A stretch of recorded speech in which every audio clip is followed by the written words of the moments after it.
그래서 7월 31일 제 10강입니다. 10강. 오, 이렇게 하니까 다 왔다, 그지? 다 왔다.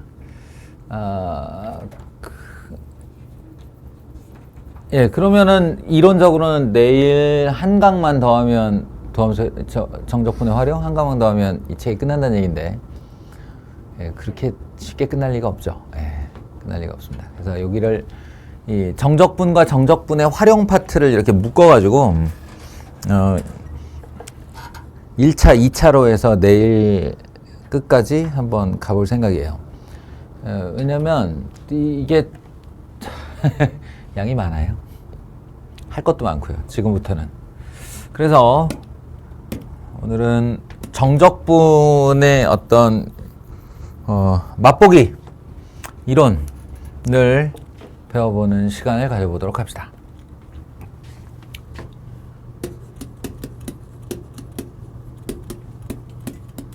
정적분입니다. A부터 B까지 fx, dx. 그러니까 인테그랄의 위아래다가 구간을, 상수의 구간을 걸어준다, 이런 뜻이 되었는데요.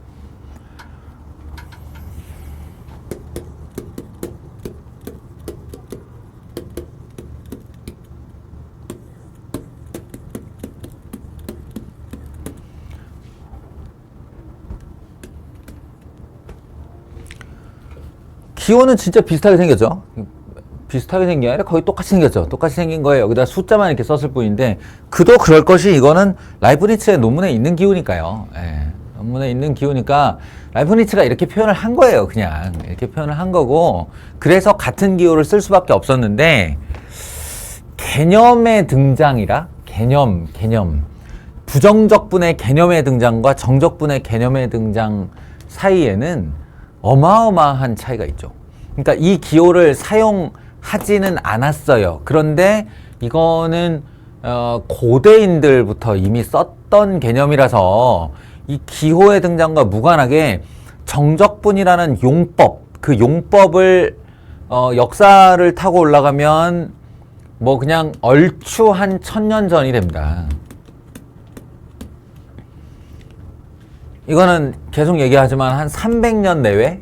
내외가 아니지. 300년 조금 넘었어요. 얼마 후에는 310년 될 것 같은데, 하여간 700년 넘어의 격차가 있는 거예요. 예. 그래서 방금 전에 이제 부정적분을 설명했고, 넌 누구야? 그러면 난 미분 여기요. 미분은 뭔데? 그러면 앞에서 배웠잖아, 이 새끼야. 뭐 이렇게 되는 거예요.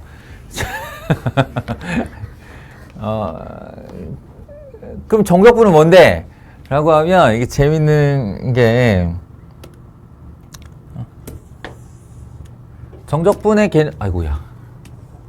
정적분의 개념식, 즉 정의를 그나마 최근 몇백 년간의 어떤 수학적 기호로 정의를 하자면 이렇게 됩니다. 리미트 n의 무한대로 시그마 k는 1부터 n까지 fa 더하기 n분의 b 마이너스 a k 곱하기 n분의 b 마이너스 a.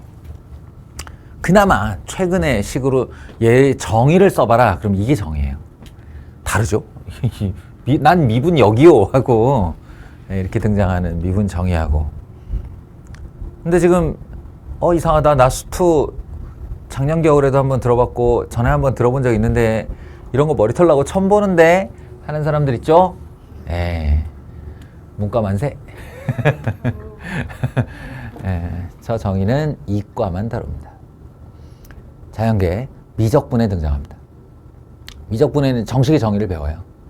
정식의 정의를 배우고 인문계는 이 과정을 생략합니다. 정식의 정의의 과정을 생략하고 이 다음부터 이어지는 이 여차저차하여 이러쿵저러쿵하여 그래서 이렇게 해보면 한 다음에 이제 최종 결론이 나오는데, 그 최종 결론이 뭐냐면 여기 안에 있는 피적분 함수를 부정적분하여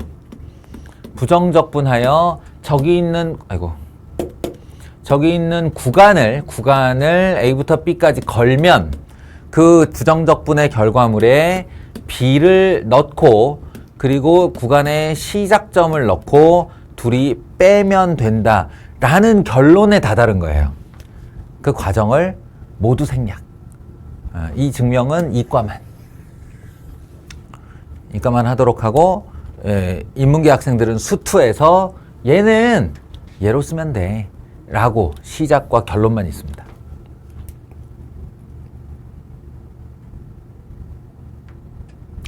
그래도 우리가 이런 수식을 다루지 않더라도 개념은 식을 가지고 있는 게 아니니까 개념에 대해서는 좀 뭐랄까 감을 좀 잡을 필요가 있죠.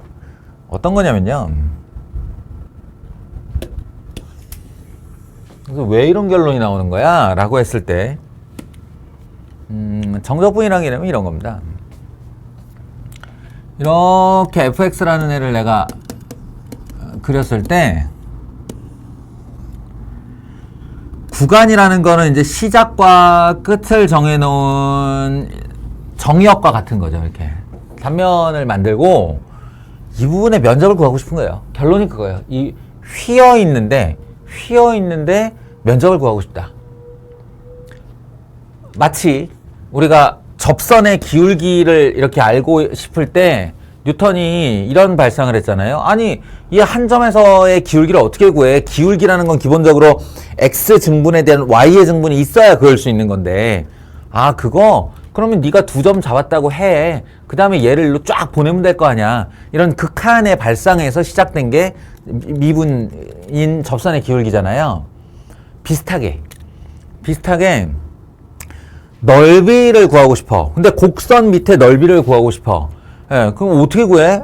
나는 이거밖에 모르는데 라는 거죠. 나는 가로 곱하기 세로밖에 모르는데 라고요. 직사각형 넓이밖에 모르는데 좋아. 그거면 돼 라는 거죠. 뉴턴의 발상은 그러면 이렇게 해보지 뭐 라고요. 이렇게 해보지 뭐. 그러면 이 넓이가 이 넓이라고 하자. 이렇게. 말이 돼? 이건 어쩌고요? 아, 그런가? 그러면은 이렇게 나누자. 그럼 여기 잘리면은 이렇게 될 거 아닌가? 그러면은 요 곡선 아랫부분의 넓이를 얘랑 더한 걸로 하자. 이렇게.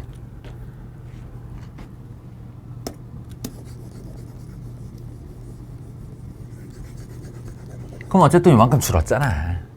예. 라고 했을 때, 그럼 여기랑 여기는 어쩌고요? 라고 했을 때, 그런가? 좀 심하지? 예. 그러면, 한 번 더 나누지 뭐. 예. 요렇게 잘리니까, 자, 됐지? 예, 요 정도로 하자. 요 부분 날리고.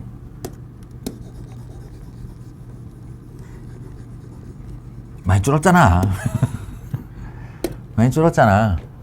라고요. 그쵸. 이 경향성이 중요한 거죠. 아까 이만큼이었던 오차의 부분이 벌써 요만큼으로 줄었죠. 그럼 내가 얘를 또 쪼개고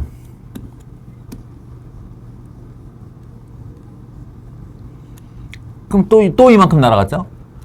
또 쪼개면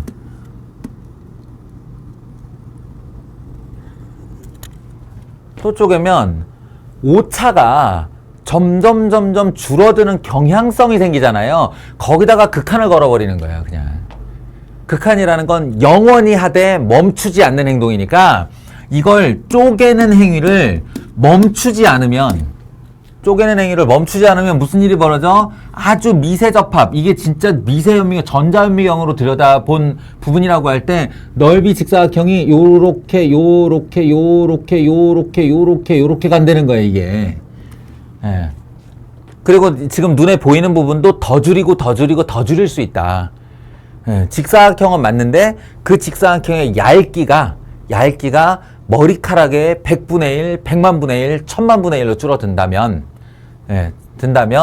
우리는 이 영원한 직각을 곡선이라고 불러도 되지 않냐 라는 발상입니다. 이게 정적분이에요. 그리고 이게 디지털이고요. 니들이 이게 고대인부터 사용했다고 그랬지. 예, 고대인이 이걸 사용한 결과물을 니네가 만나게 되는 케이스가 최초가 뭐가 있냐면 바로 원의 면적이 있습니다. 정확하게는 그러니까 원의 면적. 이 원의 면적 얼마야? 라고 했을 때 예, 고대라고 하니까 좀 그렇다. 아무튼 적어도 이게 이제 수치적 학문이 태동하던 시절인 한 1000년 전 그리스 아테네 뭐 저쪽 이집트 문화권 뭐 이런 데 있잖아. 거기에서 이렇게 휘어버린 곡선의 면적을 어떻게 구하려고 했는가의 측면에서 걔네가 딱 이발상을 한 거예요. 이렇게 해서 만약에 내가 얘를 8개로 쪼갰다고 하면 8개로 쪼갠 결과물을 하나는 이렇게, 하나는 이렇게, 하나는 이렇게, 하나는 이렇게 갖다 놓으면 이게 이렇게 이처럼 맞물리면서 되더라. 예, 그럼 여기가 반지름 아니냐. 그리고 여기가 하나, 둘, 셋, 넷 하면 원주의 2분의 1이고 이쪽으로 하나, 둘, 셋, 넷 하면 원주의 2분의 1이 위로 아래로 나뉘어질 텐데 만약 이 행위를 거의 바늘 수준으로 친다면 이 부채꼴을 바늘 수준으로 친다면 이렇게 요렇게 되고 요렇게 되고 요렇게 되고 요렇게 되고 요렇게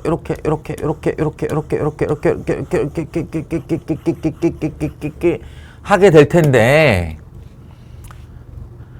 텐데 여기에 원주의 2분의 1이 가는 사실에 변화가 생기느냐? 안 생긴다는 거예요. 하나씩 번갈아 놓으니까.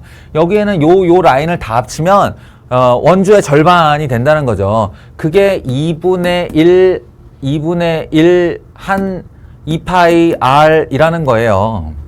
원주의 절반. 그리고 이게 이렇게 사선으로 써 있어도 r이고 똑바로 서 있어도 r이니 예, 가로 곱하기 세로 하면 파이 r과 r 둘이 곱하면 파이 r 제곱이 된다는 거죠. 아시겠어요? 파이 r 제곱. 맞아요. 미세하게 쪼개어 다시 합치면 면적이 나온다예요. 이게 미분 개념으로 가면 이거 r로 미분하면 얼마게? 파이 r 제곱 r로 미분하면 2파이 r이잖아요. 그게 원주예요. 네. 이 원의 면적을 구성하는 하나의 그 선 단위들이 있을 거 아니야. 그럼 면의 하나하나 단위를 여기를 내가 아주 미세한 신의 칼로 표피만 껍데기만 싹 도려내면 점점 하는 실수 단위의 점들이 나오겠지. 걔네들을 쭉 펼치면 뭐가 되겠냐고.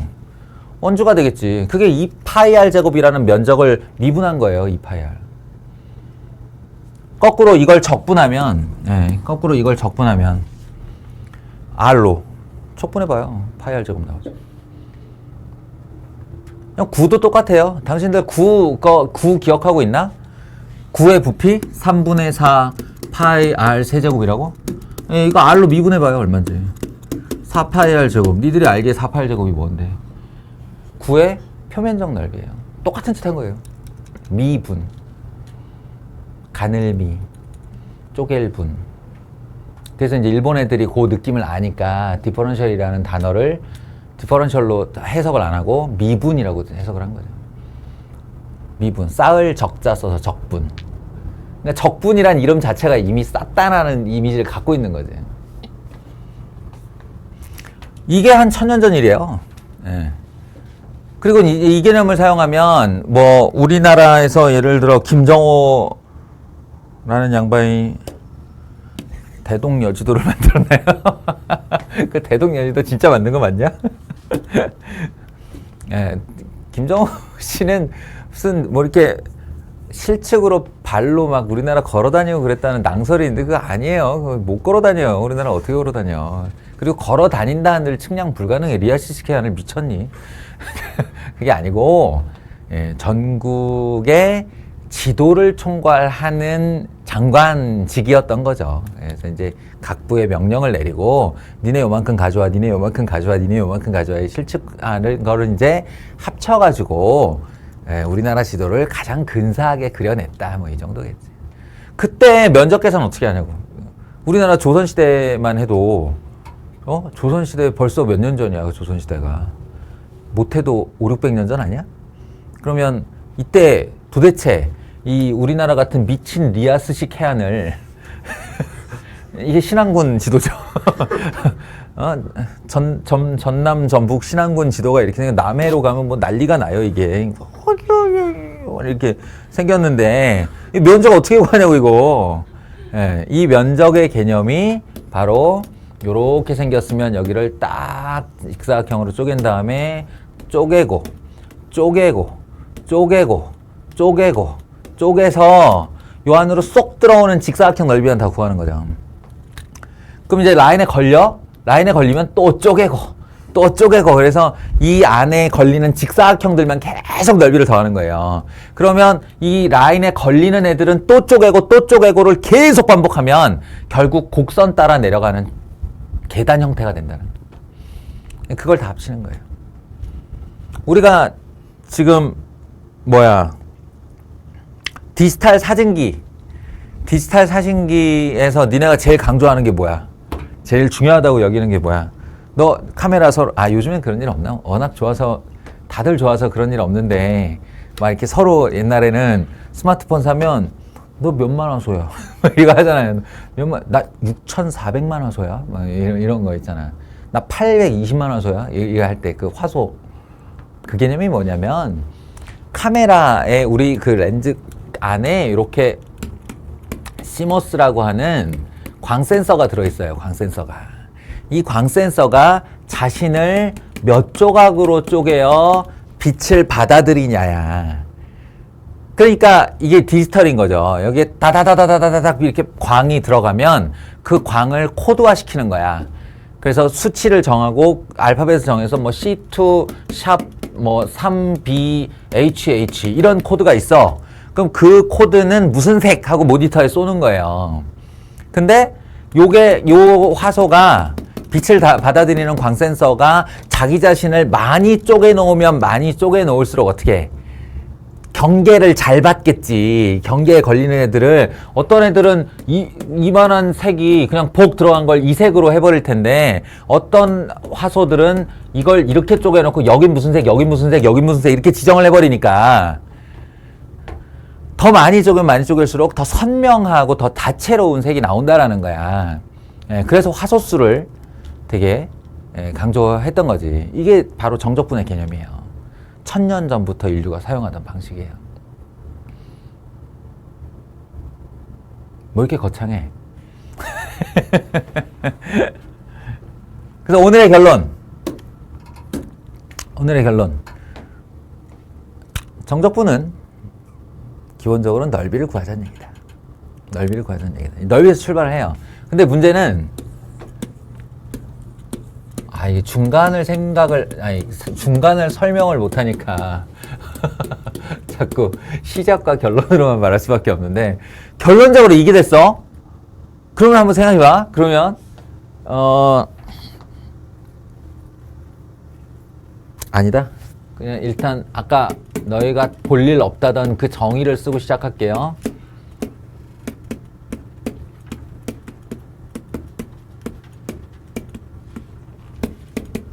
이게 이제 정의인데 딴 거 필요 없고 요것만 보세요. 요것만. 이게 이제 다 더해서 그 쪼개는 행위를 무한번 하겠다 이런 의미인데 그럼 이게 직사각형의 넓이겠죠. 그 직사각형의 넓이라고 말을 해놓고 이게 양이냐 음이냐의 보장을 받나 한번 봐봐요. F 하고 A 더하기 N-B-K 하면 이 값은 양도 음도 다 될 수 있는 값이에요. 함수가 X축 밑으로 내려가면 이거 당장에 음수 나오는데 뭐. 그리고 이것도 저 AB의 크기가 만약 바뀌어버리면 B가 크고 A가 작을 때는 이 값이 양수가 맞는데 이거는 크기를 지정한 적이 없으므로 저 구간이 작은 값에서 큰 값일 수도 있거든요. 작은 값에서 큰 값일 수 있으면 당장에 마이너스 나와요. 이게. 결론은 정적분이 넓이에서 출발한 개념은 맞는데 양의 값이 될 수도 있고 음의 값이 될 수도 있다. 이런 겁니다. 양의 값이 될 수도 있고 음의 값이 될 수도 있다. 네, 이거를 실체화시켜서 얘기를 해주자면 이런 겁니다. 여기서부터 여기까지 내가 적분을 하겠다라고 하면 그 적분의 방향이 작은 수에서 큰 수의 방향이고 그 함수가 지금처럼 x축의 위쪽에 있다 하면 이 녀석은 정말로 플러스 넓이로의 정적분이 맞습니다.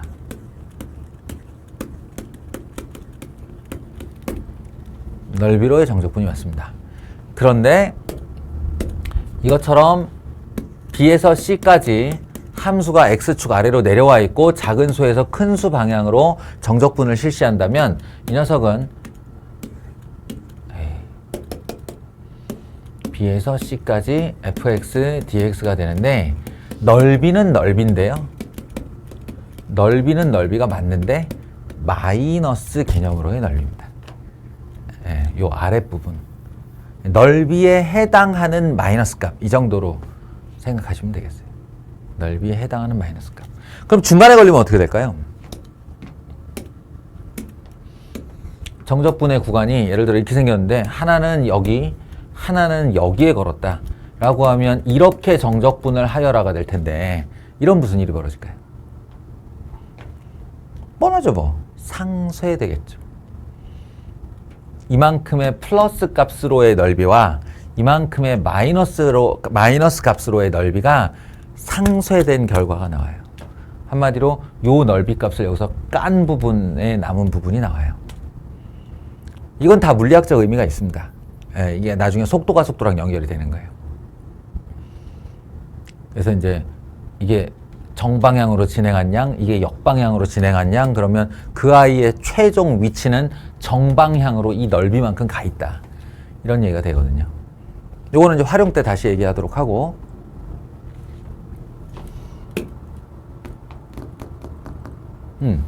다시. 그러니까 이렇게 할 말이 많다니까. 너네가 여기를 처음 보고 잘 못하기 때문에 뭔가 이렇게 전달해야 될 게 되게 많아요. 많이 생략을 했음에도 불구하고. 자, 최종 결론은 인테그랄 a부터 b까지의 fx dx는 여차저차하여 부정적분한 후 b값을 넣고 a값을 넣고 둘이 빼는 결과로 나온다. 그리고 그 결과물은 이 구간 안에 걸리는 그래프의 넓이에 해당하는 양수값과 넓이에 해당하는 음수값의 합산 결과가 된다. 여기까지. 오케이? 그럼 이제 성질. 왜냐면 이것도 그냥 적분하쇼. 그럼 진짜로 부정적분을 한 다음에 값을 넣으면 되는 거냐. 함수가 되게 복잡해질 수가 있잖아요. 그러니까 그 복잡해지는 함수를 좀 간단히 할 방법. 첫 번째, 인테그랄 부정적분하고 똑같아요. 실수배가 걸리면 어떻게 할 거냐. 그러면 실수배는 앞으로 빼서 최종 결과에다가만 곱해주세요. 가능. 그 다음에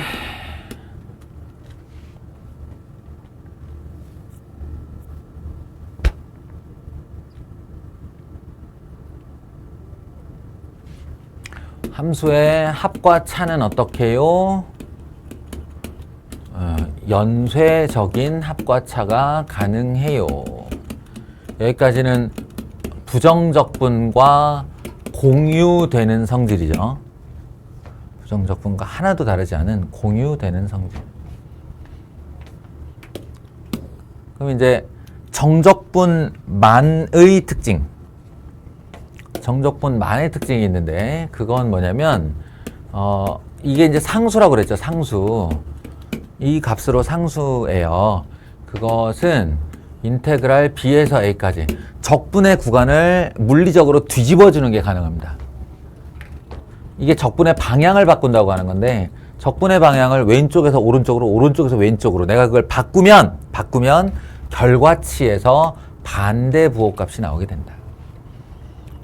한마디로 마이너스를 붙이며 적분값을 뒤집어 주시면 됩니다. 우리 보통 큰 값에 작은 값 빼는 걸 좋아하기 때문에 예, 그냥 적분의 구간은 작은 수에서 큰 수로 만들어 주는데 혹시라도 큰 수에서 작은 수로 되어 있걸랑 그걸 뒤집으며 앞에 마이너스를 걸어주면 된다 이런 얘기예요.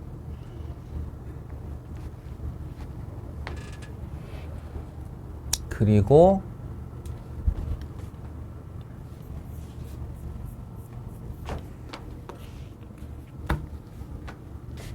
아이씨 다 한 거 맞아? 일로 바로 가도 되는 거 맞지?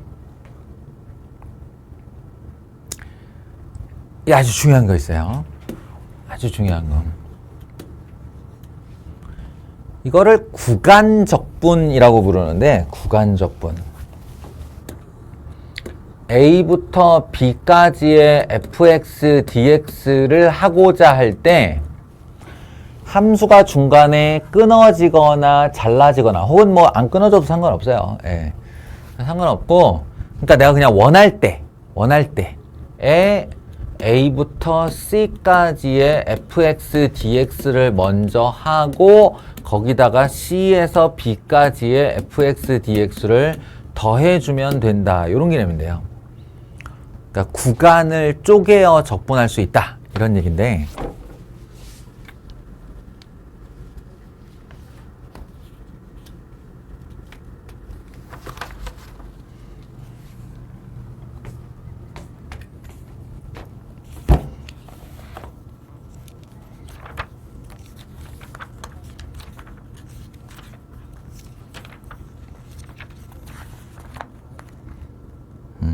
맞군.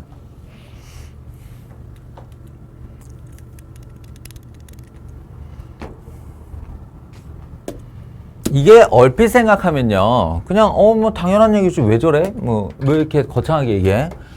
A부터 B까지 넓이를 구할 것을 중간에 C를 자른 다음에 여기까지의 면적과 여기까지의 면적을 더하는 걸로 하면 당연히적으로 되는 거잖아 라고 생각하기 쉬워요. 근데 여기는 이제 두 가지 이야기가 들어있는데요. 하나는 뭐냐면 미분은 연속함수에만 할 수 있다고 그랬죠. 접선을 긋는 행위는 연속인 상태에서 뾰족하지 않을 때만 접선을 그을 수 있다고 그랬어요. 근데 적분은요. 뾰족해도 구할 수 있고 끊어져도 구할 수 있습니다. 예를 들어서 이게 함수가 가다가 이렇게 되는 수가 생겨요. 이렇게 여기를 C라고 내가 알고 있으면 A부터 C까지와 C부터 B까지의 적분을 따로 할 경우에 이 라인은 무시하고 둘이 더했을 때 전체 면적이 될 수 있다 라는 이야기 첫 번째 하나. 그럼 여기 선은요. 선은 면적이 없죠 원래. 그러니까 아무 상관이 없어요. 여기가 들어차 있건 들어차 있지 않건 아무 상관이 없어요. 요 이야기 하나랑 더 중요한 한 가지는 ABC 간의 크기를 지정한 적이 없습니다. 이 말이 무슨 말이냐면 나는 고작 여기서부터 여기가 하고 싶었는데 사정상 여기까지를 적분할 수 있는 거예요. 사정상. 그래서 A부터 C까지의 정적분이 이만큼 걸리게 되죠, 앞에. 그 다음에 C부터 B까지의 정적분이라는 건 지금 보시다시피 큰 수에서 작은 수 방향으로 정적분이 역방향으로 걸리게 된 거예요. 역방향으로. 그러니까 처음에는 이만큼의 정방향의 적분을 했으니 이만큼의 면적이 나올 텐데 여기서 C에서 B로 역방향의 적분을 하게 되면 이 값 자체로 음수가 됩니다. 함수가 양수일 때. 값 자체로 음수가 되어서 오히려 큰 플러스에서 마이너스를 더하는 방식으로, 그러니까 물리적으로는 이만큼의 면적에서 이만큼의 면적에 해당하는 마이너스 값이 빠지면서 여기가 남게 되는 결과가 나오는 거예요. 요렇게 돼도 성립을 한다. 그러니까 이 구간적분이라는 건 이런 내용을 다 품고 있는 말. 지금은 또 예시를 X축의 윗방향의 그래프를 상정해서 했는데 이게 X축의 아래에 있어도 다 성립하고요. 심지어는 중간에 꺾어도 성립합니다. X축, Y, 그러니까 한마디로 X축 으로부터의 높낮이, 함수의 높낮이에 영향을 받지 않는 정적분이에요, 저게. 그 점을 아셔야 됩니다. 쉽지 않은 내용이에요. 제가 지금 사례를 그냥 잠깐 보여줘서 그런데 이게 실전에서 문제로 나오면 굉장히 혼란스러운 개념이 되는데 그때 선생님이 했던 말을 기억해라. 이 구간적분은 X축의 높낮이를 염두에 두지 않는 공식이다. 그리고 A, C, B가 크기 순서가 전혀 무관하다. 이런 얘기. 그 다음에 TMI 첨언을 좀 하자면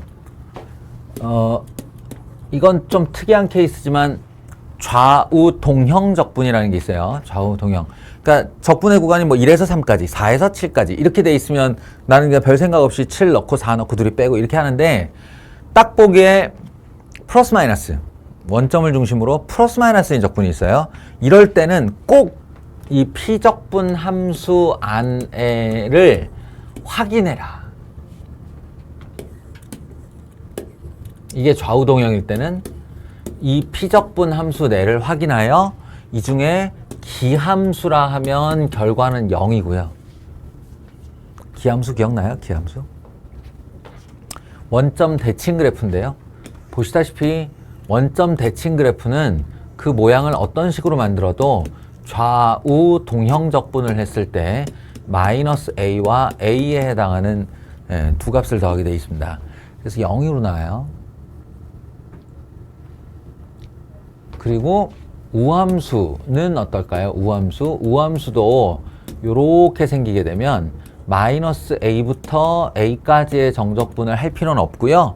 0부터, 그러니까 딱 절반, 0부터 A까지만 이 우함수를 적분한 다음 그걸 2배 하는 방식으로 구하시면 됩니다. 별거 아닌 것 같지만 다항함수에서는 메리트가 엄청 커요. 다항함수에서는 정적분하고 부정적분하고 0 집어넣으면 결과가 언제나 0이거든요.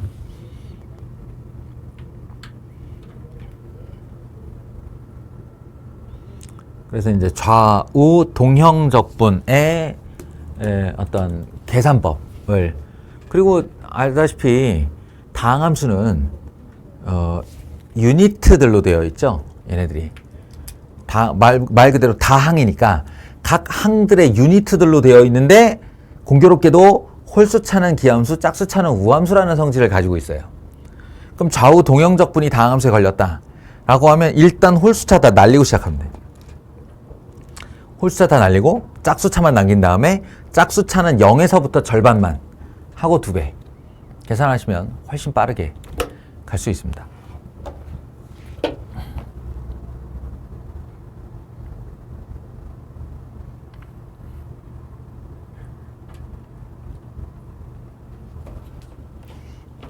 다 했나? 하나만 더.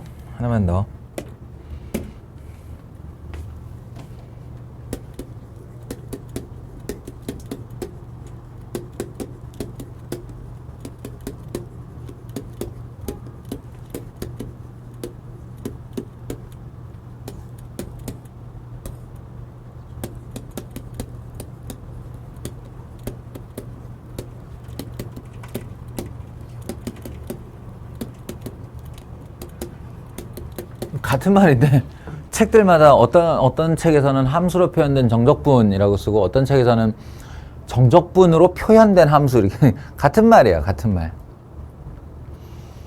무슨 뜻이냐면 이게 이제 예를 들어서 여기가 A예요. A를 출발해서 이 FT라는 함수를 내가 이렇게 정적분을 해나간다 라고 하면 B1이다 그러면 A부터 B1, B2다 그러면 A부터 B2, B3다 그러면 A부터 B3, 이렇게 점점 넓이가 늘거나 줄거나 할 거 아닙니까? 그렇다면 내가 여기를 오른쪽 끝 구간을 X로 삼아버리면 그 X의 움직임에 따라 이 넓이의 어떤 변화 양상이 이렇게 생겨나는 X에 대한 함수가 나올 수 있잖아요. 예, 그걸 이런 식으로 표현한다는 거예요. A부터 X까지 FT, DT 이렇게 표현한다는 거예요. 그럼 방금 전에 내가 계속 외친 게 정적분은 상수야. 정적분은 상수야. 이렇게 말했잖아요. 얘는 함수가 되는 거예요. 그래서 정적분으로 표현됐는데 결과가 함수라고. 그러니까 이런 녀석이 뭐 예를 들어서 SX다. 예를 들어서 이름을 붙인 거예요. SX다. 이런 애가 등장을 하면 여기에 두 가지 정보가 우리한테 얻어지는데 하나의 정보가 뭐냐면 SA는 얼마인가에 대한 얘기예요. SA는 얼마인가. 근데 저 X값에다 아무 값이나 집어넣을 수 있는데 실수 전체면 아무 값이나 넣을 수 있는데 여기 하필이면 아래 그 적분구간과 똑같은 A가 들어갔을 때 그 결과는 0입니다.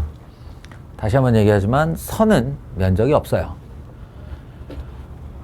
선은 면적이 존재하지 않습니다. 그래서 A부터 A까지의 적분이라는 건 항상 P적분 함수와 무관하게 적분 구간이 동일하면 0입니다.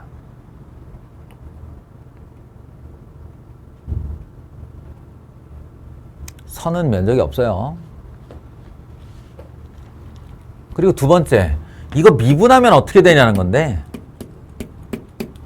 X로 미분하면 X에 대한 함수를 X로 미분할 수 있죠. 예. 그때 딱 그냥 이 생각하시면 돼요. 이거 사실 아니거든요. 사실이 아닌데 그냥 요 생각을 상상만 하세요. 상상하시면 얘를 부정적분한 후 X를 넣고 A를 넣고 둘이 뺀 결과가 나온다를 상상하시면 아까 결과가 그렇다고 그랬잖아요. 결과적으로. 예. 그러면 얘는 X에 대한 함수고 얘는 그 함수에다 A 집어넣은 거니까 뭐가 되겠어요? 상수가 되겠죠. 예, 이 상태를 X로 미분한다. 그러면 어떻게 돼요? 이 상태를 X로 미분한다. 그러면 얘의 미분만 나오겠죠? 얘의 미분이 바로 얘예요. 그렇잖아. 이거의 부정적분이 얘인데. 미분하면 얘겠지. 그러니까 결론적으로 어떻게 되냐면 여기 있는 X가 요리로 쏙 들어간 다음에 빠져나오는 결과가 생깁니다. 그래서 fx가 된다. 이렇게. x를 여기 t에다 넣어서 쑥 뺀다. 이렇게 이미지를 가지시면 됩니다.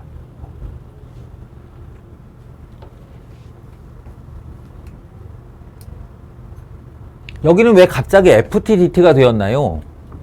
저기가 x니까요. 변수 중복을 피하려고 하는 거야. 솔직히 말해서 여기 x 다 해도 돼요. 아무 상관없어요. 왜냐면 그건 완전 별도로 노는 거야. 적분의 구간이 A에서 X라는 거는 내가 지금 적분하고자 하는 그 축이 X축이라는 얘기고, 아니지. A부터 X라고 할 때 그 내가 적분하고자 하는 축상의 어떤 임의의 점 X를 말하는 거고요. 여기서 여길 X, DX 썼을 때 이 DX는 이 그래프가 그려진 축의 이름이 X축이라는 거예요. 그럼 내가 이걸 X축으로 놓고 여기를 X라고 하면 안 되나? 돼요. 아무 상관없어요. 이 X랑 이 X는 일반적 X, 특수한 X 다 되니까요. 근데 굳이 그렇게 복잡한 일을 겪어야 되냐는 거야. 여기를 T축으로 해주면 T축 상에 있는 어떤 상수 X 이렇게 말할 수 있잖아요. 예, 그거 편하게 하자고 이렇게 분리하는 거고요. 이쪽에 있는 변수와 이쪽에 있는 변수는 별개다. 이렇게 생각하시면 요게 이제 함수로 표현된 정적분, 정적분으로 표현된 함수의 표현이고요. 내가 이게 자꾸 사실이 아니라고 얘기를 하는데 예, 그것은 이 말을 못하는 이유는 아까 얘기한 그 정적분의 정의로부터 부정적분과의 결론으로 가는 그리고 그래서 이러니까의 이러니까의 중에 하나예요, 이게. 그래서 이것도 따로 증명을 해야 되고요. 이놈이 이렇게 됨을 또 증명을 해야 되고요. 그 증명의 끝에 여기다가 이제 B를 넣어서 갖게 되는 상태가 이거다. 실제로 여기다 B 넣으면 정적분 되잖아요. 여기다 B 넣으면 우리가 아는 결론이 되잖아요. 예, 그러니까 그 증명과 증명의 과정이 다 생략기 때문에 너희들한테는 일단 사실이 아닌 거지. 증명이 안 됐으니까. 교과 과정 내에서는. 그렇다는 겁니다. 이과 애들은 기대하세요. 다 증명해 써야죠, 우리는. 우린 이과니까요. 단언컨대 수투의 적분 파트 그리고 미적분의 적분 파트 중 가장 문제가 어렵고 가장 많이 나오는 빈출 유형이 바로 요놈입니다. 지금 한 요놈입니다. 함수로 표현된 정적분, 정적분으로 표현된 함수가 적분 관련해서 문제가 나온다면 최다 빈출 유형이에요. 그만큼 중요해요. 미적분에 하고 있는 이과 애들은 더 마탱이 가는 게 뭐냐면 이 설명을 정적분에서 안 해요. 그러니까 아니 미적분이란 책에서 안 해요. 왜냐 수투에서 했잖아 이렇게 되는 거예요. 수투에서 했잖아. 그러면 함수만 여기다가 이제 갈아 끼워가지고 이 문제가 나와버리는데 이제 공부 더럽게 안 한 이과 애들이 극적극적하면서 이건 언제 본 거야 이렇게 되는 거예요. 이거 언제 본 거야? 수투에서 봤어요. 그래서 수투로 다시 돌아와서 공부한 다음에 가야 돼요. 다 바뀌는 거죠, 함수가. 여기다 다항함수 넣을 것 같으면 이 짓 안 해. 재미도 없게. 아, 해요? 수투에서는 합니다.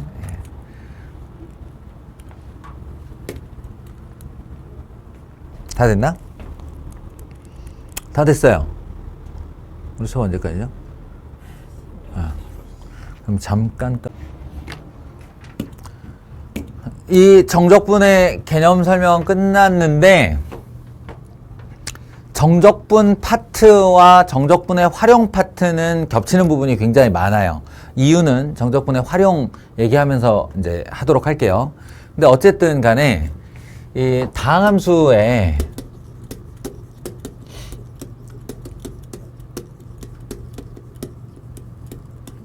넓이 부분, 정적분이 넓이로부터 비롯한 넓이를 구하기 위한 어떤 계산식이다 보니 다항함수의 일정 부분의 넓이를 구하라는 일이 많고 그게 넓이라고 지정해 주지 않아도 정적분의 식을 보면 아 이거 여기서부터 여기까지 넓이 구하라는 얘기구나 이렇게 알아듣는 경우가 많아요.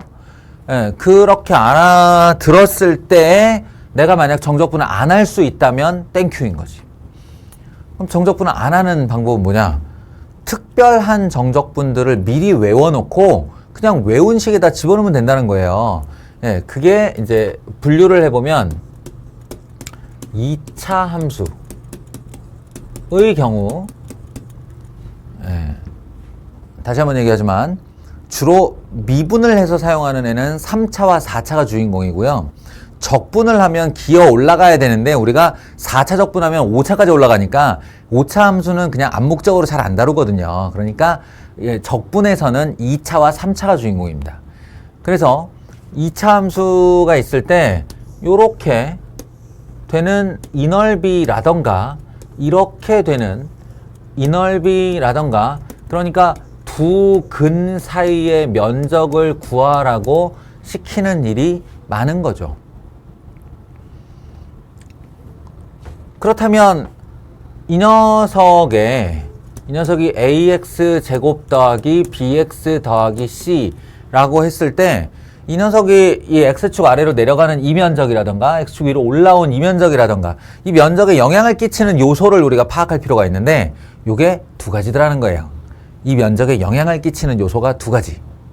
하나는 최고차항의 계수입니다. 최고차항의 계수. 그러니까 이게 똑같은 근을 갖더라도 최고차항의 계수가 2면 이거의 2배로 올라가고요. 최고차항의 계수가 2분의 1이면 이거의 절반으로 내려와요. 넓이에 직접적인 영향을 끼치는 거죠. 그러니까 이 A의 절대값이 영향을 끼치더라라는 겁니다. 양수건 음수건 간에. 그리고 또 하나의 가장 지대한 영향을 끼치는 건 역시나 두 근이 어디 꽂혔냐예요. 근데 보시면 알겠지만 이 아이를 이대로 평행이동 시킨다고 해서 이 면적이 변하는 게 아니잖아요. 그러니까 두 근 사이의 간격이 문제라는 거지. 간격이. 이 두 근 사이의 간격이 넓으면 애가 높이 올라왔다 내려갈 수밖에 없어요. 그러니까 자연스럽게 넓이가 넓어지는 거죠. 두 근 사이의 간격이 좁다는 건 얘가 얕게 올라갔다 내려갈 수밖에 없어요. 그러니까 면적도 작아져요. 두 근 사이의 간격 요소와 큰 근 빼기 작은 근으로 합시다.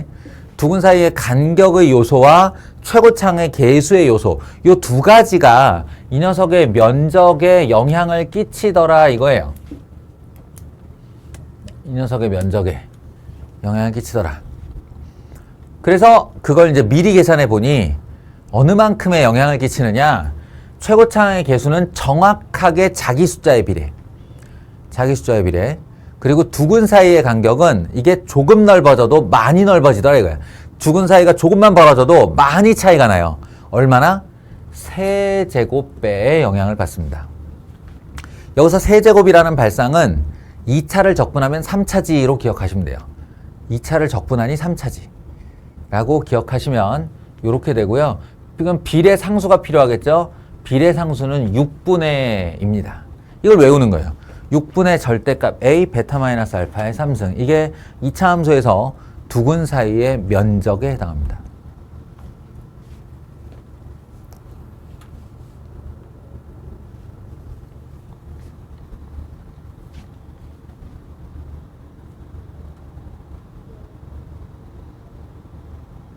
그리고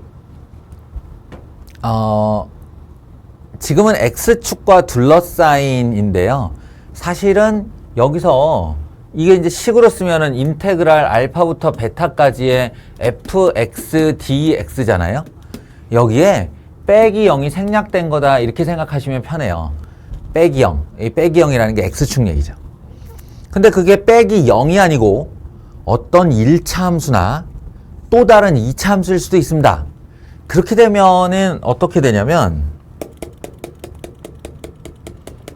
그 함수를 뒤에서 빼면 돼요. 아이고. 예. 그 함수를 뒤에서 빼면 돼요. 그러니까 우리가 두근 사이의 면적이라고 하는 그 개념을 잘 생각하셔야 되는 게 진짜로 요 두근으로 둘러싸인 x축과의 넓이가 아니고 어떤 그래프와 어떤 그래프가 만나서 생기는 교점의 x좌표라고 생각을 하셔야 돼요. 그리고 요 아이가 이렇게 둘러싸인 부분 요만큼이죠. 이걸 면적이라고 하는 거예요. 이걸. 예, 이 녀석도 잘 생각해 보면 이게 2차 함수고요. 이게 2차 함수고 요게 1차 함수일 거 아니에요. 그럼 둘이 뺐을 때 이 1차의 개수가 저기 가서 얘 2차의 개수를 건드리거나 바꿀 수 있나? 못 바꾸죠. 1차는 1차끼리만 계산이 되는 거예요. 따라서 최고차항의 개수는 안 바뀌었어요. 그러니까 안 바뀌고 내가 이 두 개를 엮어서 근을 구해냈으니 얘의 면적 공식 역시나 6분의 a 베타 마이너스 알파의 세제곱이 됩니다. 한치도 다르지 않게 똑같다는 얘기예요. 하나는 x축과 2차 함수의 만남, 다른 하나는 직선과 2차 함수의 만남. 다를 건 아무것도 없다라는 겁니다.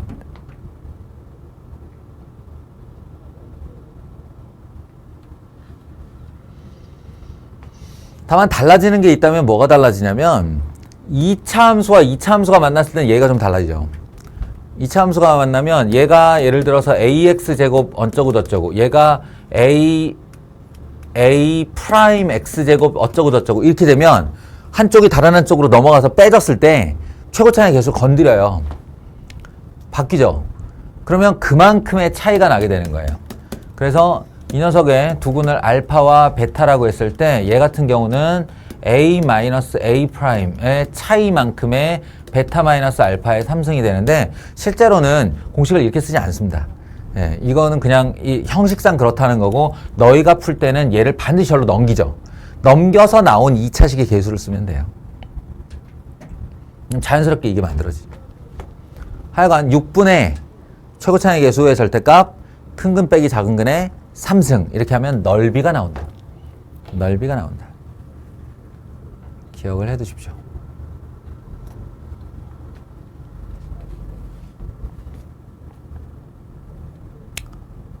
일단 기본으로는 이게 다예요. 기본으로는 이게 다인데 2차 함수는 워낙 유명하고 특징적인 함수다 보니 몇 가지 특징들, 재미있는 성질들이 있는데 그 중에 하나 소개를 할 테니 나중에 써먹으십시오. 2차 함수는요. 자신의 꼭지점으로부터 접선의 길이가 0이 되게 이렇게 올라가죠. 이렇게 올라가면 여기서 아무데나 잡아도 어디를 잡아도 그 점에 y축으로 내린 수선의 발 X축으로 내린 수선의 발에 의해 직사각형이 생겨나고 그 직사각형이 이 2차 함수 때문에 갈라지죠. 이 갈라지는 비율이 항상 2대1로 갈라집니다. 항상. 1차 함수하고 비교를 해보시면 여기서 여기까지 1차 함수를 이렇게 이었다고 생각하면 1대1로 쪼개지겠죠. 2차 함수니까 2대1, 3차 함수니까 3대1 이렇게 생각하시면 딱 맞아요. 근데 그 기준점이 어디냐면 반드시 꼭지점이어야 해요. 꼭지점. 꼭지점 아니면 안 되고요. 꼭지점을 한쪽 모서리로 하는 직사각형이어야 합니다. 그러면 언제나 2대1로 갈라진다. 꽤나 유용한 공식이에요. 꽤나 유용한 공식이에요. 별거 아닌 것 같지만.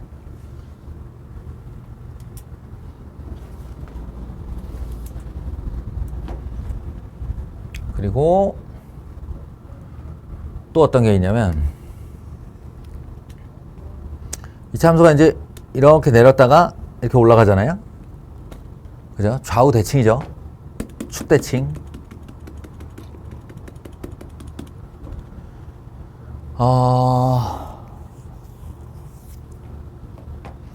이 두근 사이의 간격을 축이 2등분을 하는데요. 2등분을 하는데 여기서 항상 성립하는 성질이 이 2등분된 한 칸의 길이를 이쪽으로 밀었을 때 이렇게 간격이 나죠. 그 선과 2차 함수가 둘러싸인 면적. 그럼 이쪽도 마찬가지겠네. 이쪽으로 이 한 칸을 이렇게 두근 사이의 간격을 2등분한 한 칸. 2등분한 한 칸을 오른쪽으로 밀었을 때 이만큼이 생겨날 거고 저쪽 양 사이드의 넓이가 같겠죠. 이렇게 이게 그 넓이가 정확하게 이 넓이랑 같습니다. 그러니까 여기가 S이면 여기도 S이고 여기도 S예요. 이 세 넓이가 언제나 같습니다. 언제나. 간격상으로 보면 1대 2대 1. 그리고 넓이는 모두 같다.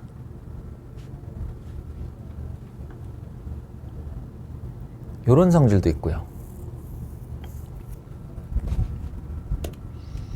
뭐 기왕 쭉 노트에다가 정리해 둔다고 할 때 이건 약간은 TMI지만 이런 것도 있어요. 저 2대1이 유지되는 게 접선 하나 긋고 에이씨 성공할 리가 없지 내가. 이거 운이야? 접선 하나 긋고 접선 하나 긋고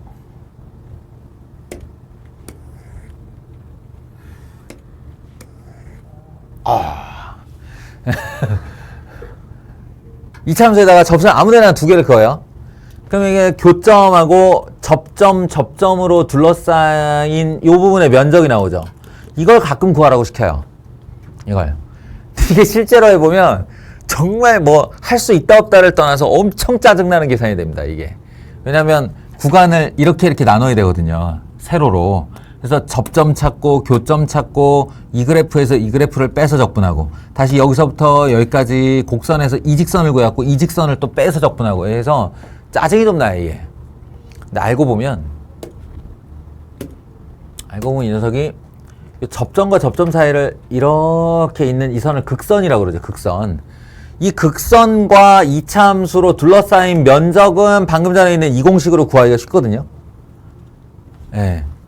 딱 그 넓이의 절반입니다. 예. 그래서 아는 사람들은 다 알아요, 이거. 예. 그래서 이 넓이를 구하려고 할 때 이 넓이를 직접 구하는 사람들은 뭐 한 번은 해봐야죠. 예. 근데 되게 하수고요. 실제로는 어떻게 하냐? 요 면적을 구해서 반을 하거나 아니면 이 삼각형 넓이가 구하기 편할 때가 있어요. 이 삼각형 넓이를 구해서 3분의 1 사이즈를 하면 이게 됩니다. 이렇게 구하거나.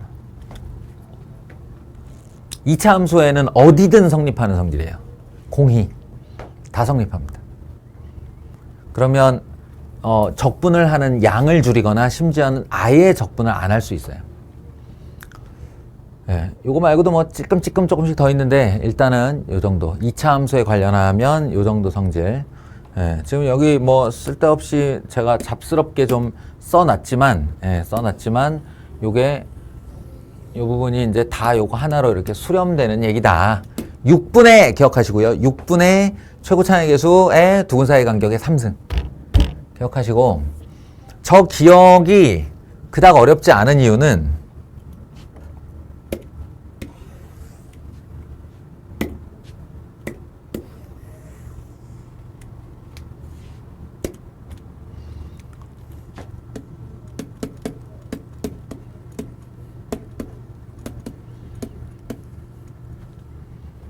본인이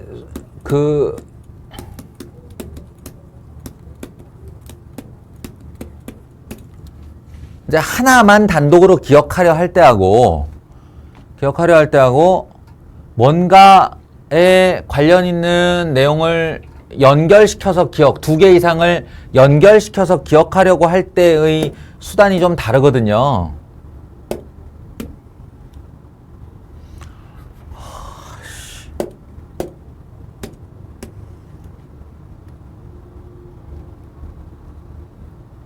잠깐만, 이게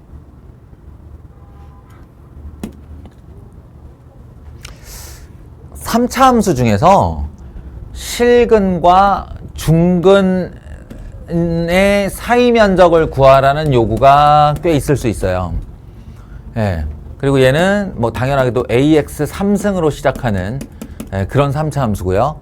할 때 이 녀석의 공식이 S는 12분의 절대값 A 베타 마이너스 알파의 4승이거든요. 연결시켜 보세요, 한번. 얘랑 연결시켜 보세요. 그러면 어쨌든 2차 함수의 두 근 사이 면적이고 3차 함수의 두 근 사이 면적이잖아요. 예. 그리고 절대값 A 똑같아. 두 근 사이의 간격 똑같아. 이거는 2차를 적분하니 3차야. 이걸 3차를 적분하니 4차야. 여기까지 맥락이 되죠. 그럼 6과 12는 어떻게 외울까? 6과 12는 2차니까 2 곱하기 3, 3차니까 3 곱하기 4로 외우시면 돼요. 거짓말이에요. 근데 어차피 비교를 한다고 치면 이런 흐름이 있을 수 있잖아. 그러니까 이제 2차니까 2 곱하기 3, 3차니까 3 곱하기 4. 연관성 아무것도 없어요. 아무 연관성도 없는데 이렇게 외우시면 잘 외워집니다. 근데 여기 위카는 왜 비워놨지?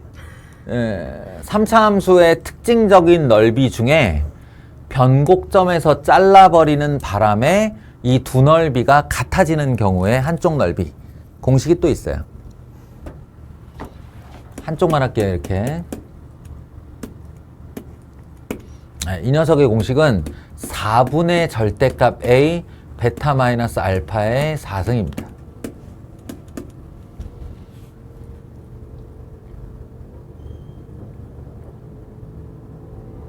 변곡점 때문에 잘리는 넓이. 아까 2차 때도 얘기했지만 이게 꼭 X축만 말하는 건 아니에요. 상징적으로 X축이 가장 많은 흔한 경우를 우리한테 제공을 해서 그런데 그게 아니고 세상에 있는 모든 3차 함수는 다 변곡점 대칭 그래프라고 했고, 그 변곡점을 가로지르는 모든 직선은 이 3차 함수를 이렇게 동일한 넓이로 쪼개게 됩니다. 그러니까 너희가 X축을 어디에 들고 있더라도 이 교점과 하나 변곡점이겠죠. 이 교점과 그리고 이 최고차항의 계수만 알고 있다면 넓이는 동일해요. 4분의 절대값 A 베타 마이너스 알파의 4승입니다. 이것도 마찬가지예요. X축은 이만큼 있고, 이런 직선에 이렇게 통과해서 이렇게 스쳐서 이렇게 올라가는 이 부분의 면적을 물어볼 수도 있잖아요. 그래도 나는 여기 있는 이 실근과 여기 있는 이 접점의 중근, 이 두 개를 알면 넓이는 제놈과 동일한 면적이 됩니다. 12분의 절대값 A 베타 마이너스 알파의 4승이에요.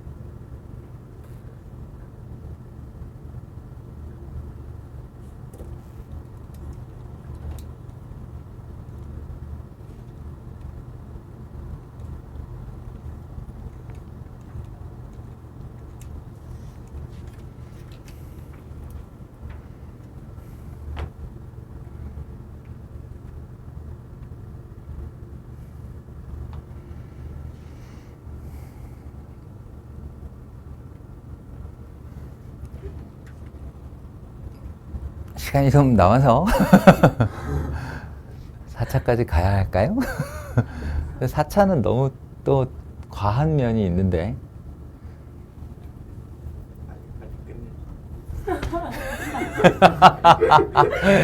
너무 생퀴. 뭐 추가로 할 말 없나?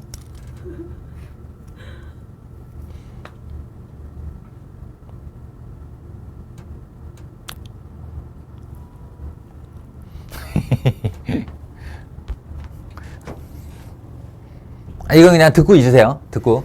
예. 듣고 있으세요. 4차 함수 중에 이렇게 생긴 애 있지.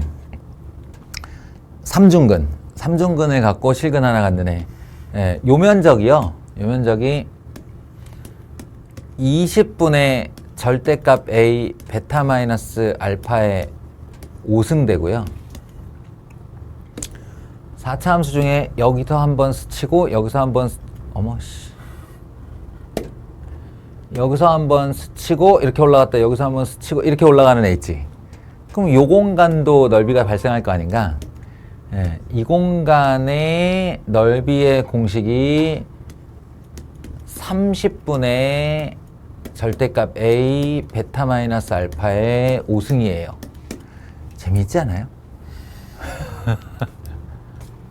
2 곱하기 3, 3 곱하기 4, 4 곱하기 5, 5 곱하기 6이에요. 그러니까 내가 아까 연관성에 대한 얘기를 했는데 연관성이 아예 없지는 않다. 아예 없지는 않다. 그러니까 적분의 유도 과정 중에 나오는 계수니까 4차를 적분하다가 5분의 1이 나오는 게 맞거든요.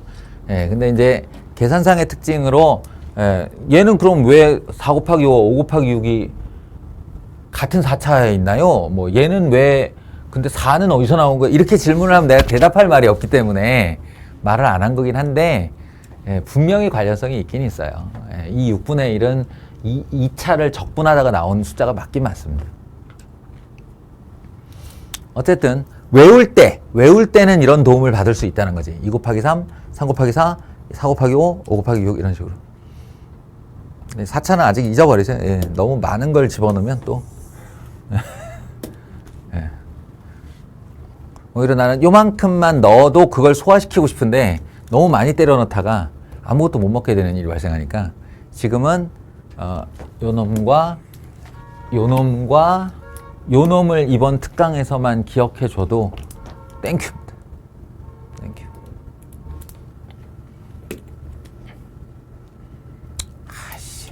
지금 뭐 하나 들어가기가 되게 애매한데 좋아요. 그럼 여기서 마치겠습니다.